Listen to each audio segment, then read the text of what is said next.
So guys अभी हम लोग क्या पढ़ने वाले, applied history and research in various field. So चलो स्टार्ट करते हैं। History is about the past event. देखो हिस्ट्री का मतलब ही क्या होता है, जो चीज़ पास्ट इवेंट में हो गई है उसको हम लोग हिस्ट्री बोलते हैं। जैसे अभी हम लोग कल की बात अगर बात करेंगे तो हम लोग कल को भी हिस्ट्री में गिने जाएंगे। जो चीज़ पास्ट में हो गया ना, मतलब वो चीज़ क्या हो गया अपने लिए, हिस्ट्री हो गई। और जो चीज़ पुरानी चीज़ें उसे हम लोग क्या बोलते हैं, हिस्ट्री बोलते हैं। जो पास्ट में इवेंट हो चुका, मतलब कोई भी चीज़ें हो चुकी, कोई घटना हो चुका है, उस चीज़ को हम लोग क्या बोलते हैं, history. The way our present life style is shape is dependent on the historical chain of events. देखो मैंने क्या बताया था तुम लोग को, अगर किसी को अपना फ्यूचर जानना है कि कैसा होगा तो उसे पहले है ना अपना पास्ट पता होना चाहिए। अगर उसको पास्ट पता रहेगा तो उसके लिए ईजी हो जाएगा फ्यूचर में काम करना।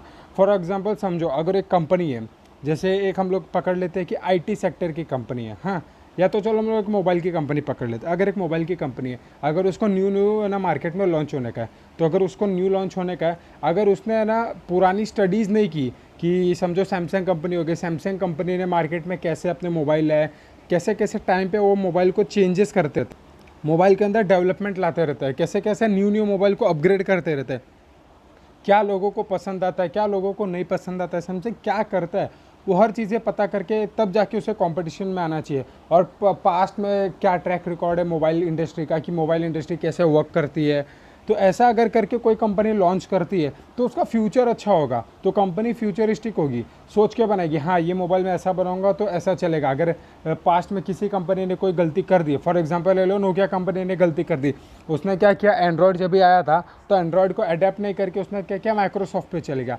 इस वजह से क्या हुआ, उसने फॉल्ट कर दिया ना। अब वो गलती को देखते हुए किसी और कंपनी ने माइक्रोसॉफ्ट के साथ कोलैबोरेशन किया। क्या, नोकिया तो जबकि सबसे बड़ी कंपनी थी, एक ही कंपनी थी जो एकदम मार्केट में लीड कर रही थी, उसका 100 में से 60% शेयर मोबाइल इसमें सिर्फ और सिर्फ नोकिया का था। हाँ, तो अभी उसमें क्या हुआ, तो उसने क्या किया, अडेप्ट नहीं किया, लेकिन वही देखे दूसरी कंपनी ने हिस्ट्री देखे क्या किया, सीख लिया नोकिया की हिस्ट्री देखे कि इसने माइक्रोसॉफ्ट अडेप्ट किया तो गलती हो गई, इसको ऐसे कंपनी क्या हो गई, डीमॉलिश हो गई, ख़त्म हो गई। लेकिन दूसरी कंपनियों ने जिन्होंने एंड्रॉयड अपनाया था वो कंपनी क्या हो गई, आगे निकल गई। उसी तरीके से अगर नोकिया भी है ना, अब नोकिया ने भी क्या किया, हिस्ट्री पे ध्यान दिया, वापस से क्या किया कि हमने जो गलती की थी उसको वापस नहीं दोहराना चाहिए। इसीलिए हमें अपना हिस्ट्री पता होना चाहिए। अगर हमें हिस्ट्री पता है किसी भी चीज़ के रिगार्डिंग, अगर हमें अपनी हिस्ट्री पता है जो काम हम करने वाले, तो आगे वो फ्यूचर में हमें क्या करता है, हेल्प करता है कि मतलब अगर ये कोई प्रॉब्लम आता है तो मुझे उसे कैसे फेस करना है, ये कोई प्रॉब्लम आ जाए, ये कोई सिचुएशन आ जाएगा उसे मुझे कैसे हैंडल करना है, तो हम लोग है ना पास्ट से सीख के फ्यूचर में कर सकते हैं, है कि नहीं। चलो आगे देखते हैं। Historical event relate to various field like political, social and religious structure of community, philosophy, technology and science etcetera. अब हिस्टोरिकल इवेंट्स किससे किससे रिलेट करते हैं, सारी चीज़ों से होता है। पॉलिटिक्स से होता है, सोशल से होता है, रिलीजियस से होता है, फिर कम्युनिटी से होता है, फिलोसफी से होता है, लोग फिलोसफी देते हैं, टेक्नोलॉजी से होता है, साइंस, सारी फील्ड से उसका रिलेशन है। Each of this field have their own history of building knowledge. इन सारी चीज़ों का क्या है, अलग ही अलग महत्व है, अलग ही अलग बातें क्या है, वो हम लोग ना आगे के डीप में पढ़ने वाले हैं। अभी जैसे यहाँ पे फिलोसफी दिया, टेक्नोलॉजी दिया हुआ, साइंस दिया, कम्युनिटी दिया, ये एक एक चीज़ है ना पूरा बाइफरकेटेड है आगे, तो हम लोग वो पढ़ने वाले हैं। The direction of future development in every field is dependent on the state of available knowledge. Hence the method of history can prove be to be value in research of various field. अब देखो history काफ़ी important है किसी भी चीज़ को research करने के लिए। हमें अगर पुरानी चीज़ें पता रहेगी तो हमें नई चीज़ें को रिसर्च करने में आसान होगी। हमें पता रहेगा पुरानी चीज़ को हमने ऐसे रिसर्च किया है, तो हम न्यू तरीके भी वही अप्रोच अपनाएंगे कोई भी चीज़ रिसर्च करने के लिए, है कि नहीं। अब आगे देखो, जैसे कि मैंने बताया कि बाइफरकेशन है, तो सबसे पहले दिया है फिलोसॉफी के बारे में। अब फिलोसॉफी का हिस्ट्री में क्या रोल है वो पता चलता है हमें, हिस्ट्री में फिलोसॉफी को कैसे पढ़ना चाहिए, क्या रोल है उसके बारे में, ये चीज़ें आगे डिटेल्स में गई है। The history of philosophy helps in understanding the origin of various ideologies, the intellectual tradition, giving the rise of those ideologies and their historical development. अब देखो फिलोसॉफी का हिस्ट्री में काम है to understand the origin of various ideologies. अब हम लोग है ना फिलोसॉफी से क्या पढ़ सकते हैं, थिंकिंग, मतलब जो पुराने ज़माने में थे उन लोग के origin of various ideologies, ideologies का क्या मतलब होता है, थिंकिंग, विचार, सोचना।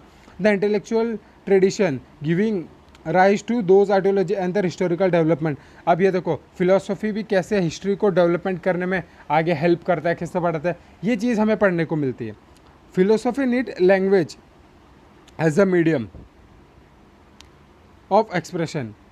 In order to understand the philosophical expression, knowledge of the history of language proves useful. अगर देखो हमें हिस्ट्री ऑफ फिलोसफी पढ़नी है, अगर हमें उसके बारे में पता करना है, तो हमें है ना एक और चीज़ है, नॉलेज ऑफ लैंग्वेज भी होना चाहिए, हिस्ट्री ऑफ लैंग्वेज। ये है ना अगर हमें आती है ना तो हमें बहुत ही यूज़फुल होगा हिस्ट्री ऑफ फिलोसफी पढ़ने के लिए।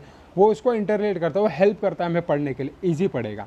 अब जैसे हमने फिलोसफी का पढ़ा, उसी तरीके से देखो अभी साइंस है, टेक्नोलॉजी है, उसके बाद है इंडस्ट्री एंड कॉमर्स है, उसके बाद है मैनेजमेंट स्टडीज़, आर्ट्स, ह्यूमैनिटीज़, ये सारी चीज़ें हम लोग अभी पढ़ने वाले हैं। तो सारी चीज़ों का डीप एक्सप्लेनेशन दिया। अभी देखो साइंस का एक्सप्लेनेशन दिया हुआ है, साइंस का देखते हैं। The history of science helps in understanding the chronological order of scientific discoveries, invention and theories. अब देखो हिस्ट्री ऑफ साइंस क्या हेल्प करता है, understanding the chronological order. Chronological order मतलब जैसे होता है किसी भी चीज़ का सीक्वेंस में, जैसे हमारा स्टैंडर्ड होता है 5th 6th 7th 8th 9th, ये क्या है, क्रोनोलॉजिकल ऑर्डर है ना। तो जो क्रोनोलॉजिकल ऑर्डर होता है ये हेल्प करने में साइंटिफिक डिस्कवरीज में, कि अगर समझो कोई डिस्कवरी हुई है तो कब हुई है, कैसे हुई है, अच्छा ये डिस्कवरी के बाद कौन सी डिस्कवरी हुई है, अगर इन्वेंशन हुआ है तो ये इन्वेंशन के बाद कौन सा इन्वेंशन हुआ है। जैसे पहले फ़ैन का इन्वेंशन हुआ, फ़ैन के इन्वेंशन के बाद क्या हुआ, फिर एसी का इन्वेंशन हुआ। तो ऐसे जैसे टेक्नोलॉजी चेंज होती है, कब होता है, तो ये सब सीक्वेंस होता है ना। अभी देखो फ़ैन हुआ, कूलर हुआ, इसमें ये क्या हुआ, क्रोनोलॉजिकल ऑर्डर है, सीक्वेंस वाइज इनका इन्वेंशन हुआ। और जो भी थियरीज़ है उनके बारे में, it can also help to understand the cause effect change that led to those discoveries and invention. It is said that need is the mother of invention. देखो ये बात सही बोलेगा, need is the mother of invention। मतलब एक बात हमें पता है, need मतलब हमें जो भी चीज़ चाहिए, हमें पता है कि जैसे हमें कोई भी नीड चाहिए, मतलब need is the mother of invention. इसका मतलब क्या है, अभी जैसे देखो पहले गर्मी होता था हम लोग को, तो पहले सब लोग जब गांव में रहते थे से, तो क्या होता था, जो नेचुरल हवा आती थी हम लोग उससे हवा लेते थे, है कि नहीं। फिर बाद में क्या हुआ, धीरे धीरे हम लोग जैसे सिटीज़ में शिफ्ट हुए, छोटे छोटे रूम में, पैक्ड रूम में जब हम लोग शिफ्ट होना चाहे, तो क्या हुआ, गर्मी होती थी। तो हम लोग को जब गर्मी होती थी ये चीज़ पता चली, तो नीड आया, गर्मी हो रहा है तो किस चीज़ का नीड आया, हवे का नीड आया। तो हमने क्या इन्वेंट किया, फ़ैन का। अब गांव में पहले क्या होता था, हम लोग कैंडल से और इसके बाद दिया जो लगाते थे, खाली दिए से हम लोग है ना पूरी रात गुजार लेते थे। लेकिन फॉर एग्जांपल समझो जब भी हम लोग सिटीज़ में, जैसे हम लोग बॉम्बे में रहने के लिए, तो यहाँ क्या बंद कमरे में रहने, यहाँ पे ये चीज़ें तुम लोग को लगता है इतना कारगर होगी, इतना ज़्यादा इफेक्टिव होगा कि सिर्फ एक छोटा सा लैंप लगा ले पूरे घर को जला करेगा, नहीं। तो एक एग्जाम्पल दे रहा हूँ ये। तो इससे क्या किया हमने कि लाइट का इन्वेंशन किया। तो मतलब जब नीड हमें किसी चीज़ का आएगी ना, बोलने का मतलब क्या है कि हमें जब किसी भी चीज़ की नीड लगेगी हम उस चीज़ को इन्वेंट कर लेते हैं। अच्छा पहले के ज़माने में कार थी क्या, नहीं थी, लेकिन आज के टाइम पे क्या है, फास्ट ज़माना है, तो हमें कोई भी चीज़ चाहिए फटाफट चाहिए। तो हमें नीड लगी कार की, मतलब एक जगह से जल्दी है गया ना, 4 लोग बैठ सके, बस की नीड लगी 50 लोग बैठ सके, ट्रेन की नीड लगी। तो धीरे धीरे क्या हुआ, इन चीज़ों का भी इन्वेंशन हुआ ना, जिस चीज़ की हमें नीड लगेगी उस चीज़ का इन्वेंशन होगा। मोबाइल को अभी देख लो, पहले जब बहुत पहले की बात करो, पहले मोबाइल हुआ करता था क्या, नहीं हुआ करता था। लेकिन अब धीरे धीरे जब मोबाइल आया, उसके अंदर मॉडिफिकेशन आया, उसके अंदर जैसे जैसे हमें क्या क्या नीड चाहिए उसको मॉडिफाई करके हमारे सामने लाया जाता है कि नहीं। हमें अच्छे कैमरे की नीड है कि नहीं, तो उसमें कैमरा अच्छा डाल के दिया गया है कि नहीं। तो जो भी चीज़ का हमें नीड रहेगा उस चीज़ का इन्वेंशन हम लोग कर ही लेते हैं, ये होता ही होता है। कल को और किसी भी चीज़ की हमें नीड लगेगी, हम वो चीज़ का भी इन्वेंशन कर लेंगे। साइंटिफिक डिस्कवरीज, इन्वेंशन और often the effect of human effort to fulfil the need and also the curiosity. देखो साइंटिफिक डिस्कवरीज और इन्वेंशन क्या है, ये है ना मतलब हमें जो भी चीज़ है, हमारी जो भी चीज़ है, नीड है, उनको पूरा करने के लिए हम लोग वो करते हैं, है कि नहीं। This efforts are based on already available scientific knowledge. और ये जो भी हम लोग जो एफर्ट करते हैं, जो ये सभी चीज़ें क्या रहती है, जो भी चीज़ हम इन्वेंट करते बनाते हैं, साइंटिफिक नॉलेज ही उसका पहले से ही रहता है, तो हम लोग उसको क्या करते हैं, अप्लाई करके कोई भी चीज़ बना देते हैं। Knowledge of history of science helps in understanding the factors that facilitate a scientific discovery, invention and also chronology. देखो नॉलेज ऑफ हिस्ट्री, जो नॉलेज ऑफ हिस्ट्री है वो हमें किस चीज़ में हेल्प करता है अंडरस्टैंड करने के लिए, क्या साइंटिफिक डिस्कवरी कैसे हुई, इन्वेंशंस कैसे हुए, और एंड ऑल्सो क्रोनोलॉजी। अब क्रोनोलॉजी मतलब क्या, उनके ऑर्डर, कब किस चीज़ का इन्वेंशन हुआ, कैसे कैसे हुआ, वो सारी चीज़ें। अब देखो इसके बाद में आता है अपना टेक्नोलॉजी का। The history of technology helps in to understanding the changes and the cause in the field of agricultural production, commodity production, architecture, engineer etcetera. अब देखो टेक्नोलॉजी आने के बाद है ना एग्रीकल्चर प्रोडक्शन में चेंजेस आए। अब देखो एग्रीकल्चर प्रोडक्शन में चेंजेस आने का मतलब देखो कैसे, पहले क्या होता था, हम लोग है ना बुलक कार्ट को लेके जाते थे, अगर हम लोग को खेत जोतना होता है, फार्मिंग करनी होती थी, तो हम लोग क्या लेके जाते थे, बुलक कार्ट को लेके जाते थे। तो उससे क्या होता था, स्लोली स्लोली चलता था, हम लोग है उसको आवाज़ देते थे तो वो चलता था, मारते थे, तो स्लो प्रोडक्शन था, मतलब स्लोली चलता था। अब हमने उसको टेक्नोलॉजी से रिप्लेस कैसे कर दिया, अब हमने क्या किया, ट्रैक्टर कर दिया। अगर समझो अगर बुलक कार्ट के हेल्प से हम लोग है ना 10 खेत करते थे एक दिन में, एग्जांपल ले लो, तो आज हम लोग ट्रैक्टर की मदद से 100 खेत को कर सकते, इतना ज़्यादा एडवांसमेंट आ गया है। तो टेक्नोलॉजी ने कैसे उसको चेंज किया, कमोडिटीज़ में, आर्किटेक्चर कुछ भी बनाना हो वो चीज़ में, अभी मशीन सर्चिस के लिए, इंजीनियरिंग्स में, etcetera. Scientific discoveries, invention and technology and advancement are mutually dependent. ये दोनों चीज़ें क्या है, एक दूसरे के ऊपर डिपेंडेंट है, एक दूसरे के ऊपर म्यूचुअली डिपेंडेंट है, साइंटिफिक डिस्कवरी और invention. Knowledge of science and technology was very important at every step from making of stone tools to agricultural production in the evolution of mankind। देखो knowledge of science and technology बहुत ही ज़्यादा important था हर एक step में बनाने के लिए, stone tool से लेके अगर हम लोग एग्रीकल्चर प्रोडक्शन, जो भी चीज़ मैनकाइंड के लिए बनाते हैं, हर चीज़ में हमें नॉलेज ऑफ टेक्नोलॉजी होना चाहिए था in terms of history. Later the advancement of science promoted the mechanism of production. अब देखो जब ये हम लोग साइंस में एडवांस हो गए थे तो उसने मैकेनिज्म ऑफ प्रोडक्शन, अभी जो प्रोडक्शन कैपेसिटी थी, अब मशीन्स आ गए। पहले क्या होता था, जैसे समझ लो अगर है ना हम लोग है ना कपड़ा सिलते थे फॉर एग्जांपल, तो सिर्फ सुई और धागा से सिलते थे। लेकिन जब मैकेनिज्म आ गया साइंटिफिकली, हम लोग जब हमारे लिए है ना मशीन्स आ गए, तो अभी क्या होगा, खाली मशीन में हम लोग है ना पैर रखते हैं, धड़ धड़ धड़ धड़ धड़ फटाफट एक कपड़ा सिल के रेडी हो जाता है, फटाक से एक हाथ पूरा लाइन में सिला जाता है। तो ये क्या होता है, अपना टाइम, कॉस्ट और सभी चीज़ें बचाता है ना, है कि नहीं, हेल्प करता है कि नहीं। It is necessary to know the history of technology in order to understand the development of mechanism and mutual dependence between science and technology. देखो इसके लिए हमें हिस्ट्री ऑफ टेक्नोलॉजी पता होना चाहिए, ताकि हमें क्या मैकेनिज्म और उसका जो म्यूचुअल डिपेंडेंस है, मतलब इन दोनों का इंटर रिलेशन है बिटवीन साइंस एंड टेक्नोलॉजी, ये पता करने के लिए हमें history of knowledge of history पता इन टर्म्स ऑफ टेक्नोलॉजी हमें पता होनी चाहिए। अब इसके आगे देखो इंडस्ट्री एंड कॉमर्स, अभी हम लोग इसके आगे पढ़ने वाले industry and commerce, management studies, arts और इसके बाद है ह्यूमैनिटीज़। चलो अब आगे हम लोग स्टार्ट करते हैं industry and commerce. The field of mutual social transaction expand with the growth of industry and trend. देखो फील्ड ऑफ म्यूचुअल, ये कैसे, जो हमारा कॉमर्स है और इंडस्ट्री कैसे कैसे धीरे धीरे, देखो जब भी फॉर एग्जांपल पकड़ लो अपना, पहले क्या था, हम लोग इतना ट्रेड वीड जो करते थे, इतना ट्रेड नहीं करते थे। अगर ट्रेड करते थे तो इन टर्म्स ऑफ व्हाट, देखो आगे पूरा रीड करता हूँ उसके बाद बताता हूँ। It also promotes continuous development of the network of cultural interaction.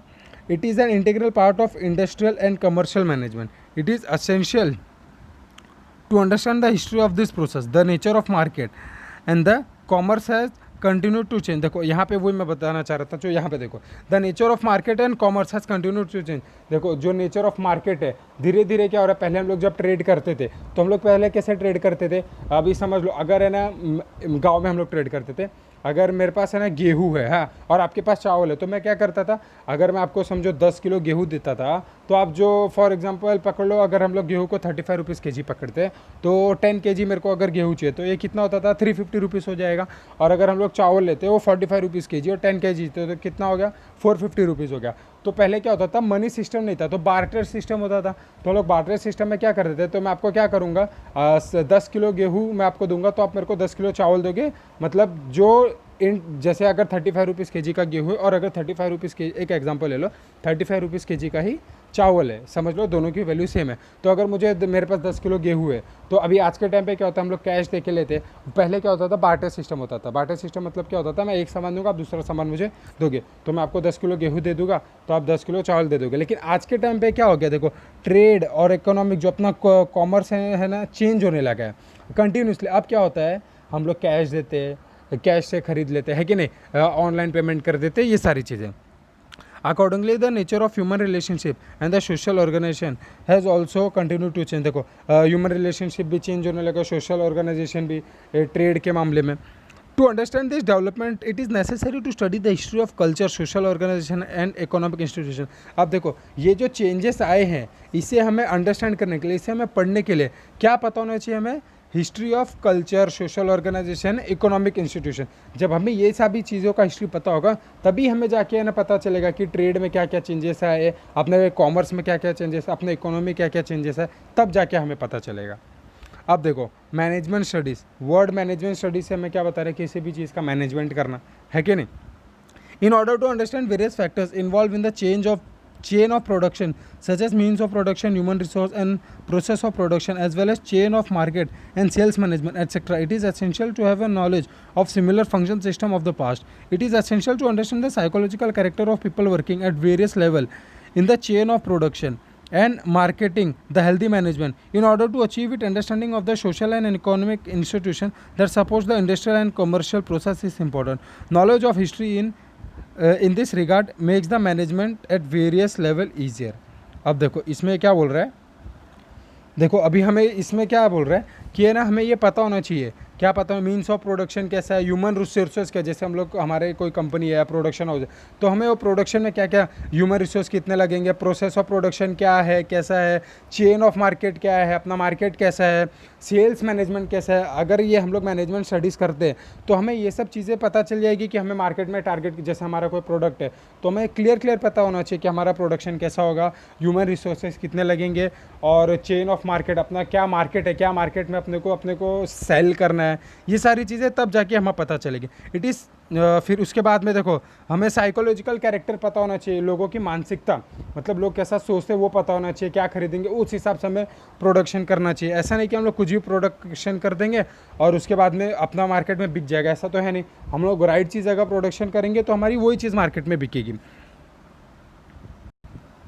सो इसके लिए हम लोग को ये सारी चीज़ें पता होने के लिए हमें क्या करना चाहिए, हिस्ट्री ऑफ मैनेजमेंट स्टडीज़, हमें मैनेजमेंट स्टडीज़ भी करना चाहिए। आज से हम लोग बहुत पहले देखे तो MBA स्टडीज़ नहीं होती थी, देखो ये स्टडीज़ ना पहले से ही है, डॉक्टर हो गया, ये सारी चीज़ें ना लोग पहले से करते हैं। लेकिन MBA स्टडीज़ की बात करेंगे बहुत पहले, आज 30 या 40 साल के बीच में MBA स्टडीज़ निकला, मैनेजमेंट स्टडीज़, ताकि बिज़नेस को समझा जाए, बिज़नेस को कैसे रन किया जाए। तो हम पुराना हिस्ट्री देख के पता कर सकते हैं कि हाँ ऐसे करके हम लोग बिज़नेस को रन कर सकते हैं, ऐसे करके स्टार्टअप्स देख सकते हैं कि कोई बिज़नेस पहले कैसा था फिर वो कैसे ग्रो हुआ, हम भी उसको पढ़ के स्टडी करके अपने बिज़नेस में हेल्प कर सकते हैं उसको ग्रो करने के लिए। अभी इसके बाद आता है आर्ट्स। आर्ट्स देखते हैं, it is important to understand the development of various arts from the help of the style of expression and the foundation in the form of intellectual, emotional, cultural tradition. देखो हमें है ना arts के बारे में भी पता होना चाहिए, उसकी स्टाइल ऑफ एक्सप्रेशन, आर्ट्स क्या एक्सप्रेस करना चाहता है। फॉर एग्जांपल कोई पेंटिंग बनाई है तो कोई पेंटिंग क्या एक्सप्रेस करना चाहती है वो देख के हमें समझ में आना चाहिए।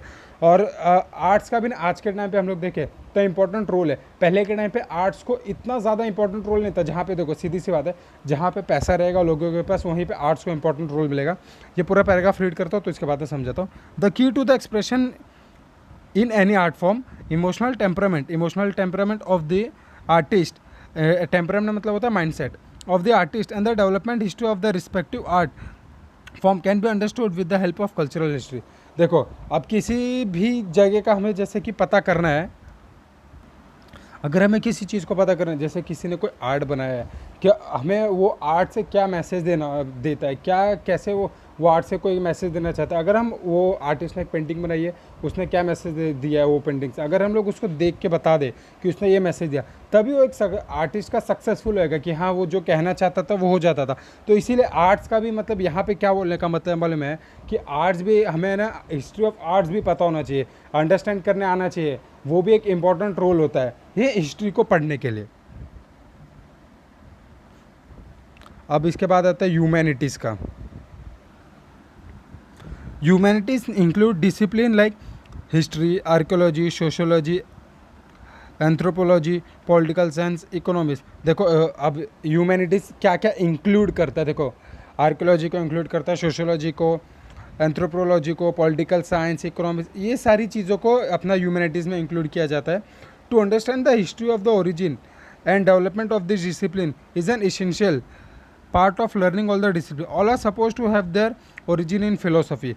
Ancient people all over the world tried to speculate in order to understand the relationship between the universe and human existence. अब देखो एंशियंट पीपल ने क्या किया था, अगर हम लोग जैसे कि बात करते हैं कि यूनिवर्स का और ह्यूमंस का रिलेशन उन लोग लगाते थे स्पेक्यूलेशन करके, अंदाज़ा लगा के, जैसे आज हम लोग एलियंस के बारे में बात करते हैं। अभी तक तो हम लोग का फुल प्रूफ नहीं है ना कि एलियन है, और अगर है भी तो हमारे पास तो फिलहाल में नहीं है, अपने को जो नॉर्मल ह्यूमन बींग उनको तो नहीं पता है। तो उसी तरीके से लोग है ना यूनिवर्स का और इंसानों का, ह्यूमंस का अंदाज़ा लगाते थे, तो स्पेक्यूलेट करते थे, कुछ भी बताते थे, अपने हिसाब से कोई भी स्टोरी गढ़ लेते थे और वो लोगों के आगे पेश करते थे डिफरेंट टाइप्स ऑफ स्टोरीज। लेकिन उसके बाद में क्या हुआ, it give rise to various mythological stories about the origin of this world, the universal order, human life, gods and goddess, ritual for their philosophical explanation. Roots of the philosophical pondering are to be found in these mythological stories. Various disciplines under humanities have theoretical foundation based on philosophical theories. Only historical knowledge can be help us in understanding this development stages. अब देखो ये क्या हुआ, अब उन लोग ने जैसे कि स्पेकुलेशन किया। स्पेकुलेशन का मतलब क्या होता है, अंदाज़ा खाली लगा एक हिसाब से, कि जब उन्होंने अंदाज़ा लगा के बोला कि ऐसे ऐसे यूनिवर्स फॉर्म हुआ, ऐसे ऐसे अर्थ फॉर्म हुआ, तो ऐसा नहीं होता है। तो लोगों ने इसको चैलेंज करना चालू किया, धीरे धीरे क्या हुआ, चेंजेस आने लगे, लोगों ने इसको क्या किया, चैलेंज करना चालू, और इसकी ओरिजिन मतलब जहाँ से ये स्टार्ट हुआ उसको पढ़ने की कोशिश की कि कैसे ह्यूमन लाइफ एग्जिस्ट की, यूनिवर्स कैसे एग्जिस्ट हुआ। तो ये जो माइथोलॉजिकल स्टोरीज थी पहले उसको पे लोग बिलीव करते थे, फिर धीरे धीरे क्या हो गया, इसको ना धीरे धीरे चेंज करने लगे लोग। तो जो ट्रू था, जो करेक्ट था, उसको लोगों ने क्वेश्चन कर करके क्या किया, लोगों के सामने में डिफरेंट स्टेजेस के थ्रू सामने लेके आया। ऐसे करके ये ह्यूमैनिटीज़ के बारे में था। इसके बारे में आता है अप्लाइड हिस्ट्री एंड और प्रेजेंट। अभी हम लोग नेक्स्ट क्लास में ये देखने वाले अप्लाइड हिस्ट्री एंड और प्रेजेंट। सो ये ज़्यादा नहीं है, 2 पेज का ये भी है। तो जब ये नेक्स्ट लेक्चर में ये ख़त्म हो जाएगा तो इसके बाद हम लोग स्टार्ट करने वाले हिंदी। अभी हिस्ट्री बहुत हो गया, नेक्स्ट मंडे को जब मेरा लेक्चर रहेगा तो हम लोग हिंदी स्टार्ट करेंगे। आई होप आप लोग को ये समझ गया होगा। ये वीडियो अपलोड कर देता हूँ, देख लो, कोई डाउट रहेगा तो मुझे पूछ लेना।